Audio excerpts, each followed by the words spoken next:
Good morning and welcome to GrainTV. My name is Cody Bills. This is Brock Shimano, and today is Thursday the 19th. The market opened this morning. Corn's trading 6 1/4 higher, soybeans up 10 1/2, and wheat up 5. Kansas wheat actually down a penny right now. Brock, what's driving this market today?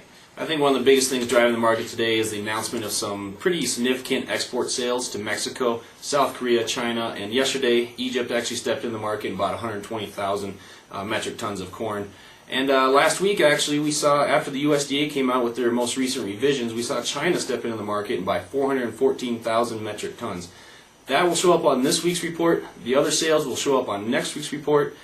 This week's report actually comes out a day late tomorrow due to the holiday this Monday. Yeah, we'll be covering that in the Friday wrap-up for an export report. This is kind of firming up a bid here this morning underneath kind of grains across the board. What are some themes, what are some big news that's going on around the globe here that's going to be impacting grains going forward?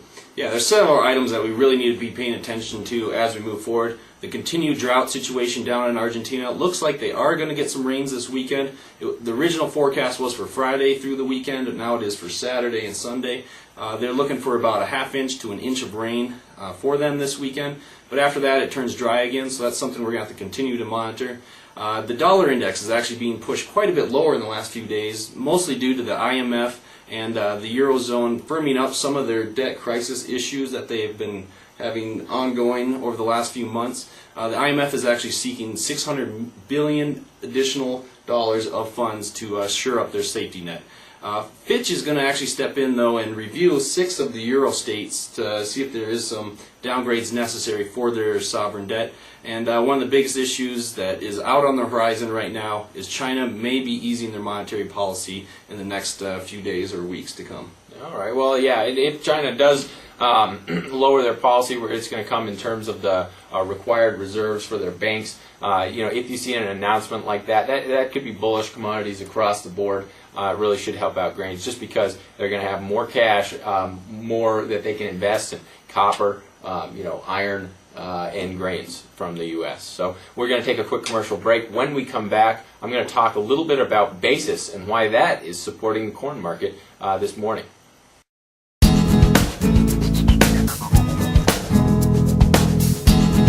I'll have to be honest with you. First thing I'm going to mention right up front is it's free.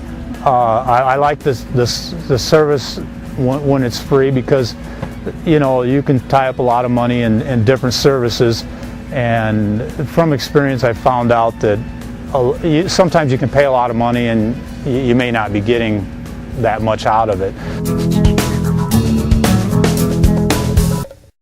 Welcome back to GrainTV. In the futures market, we've seen some early strength this morning due to some recent export sales.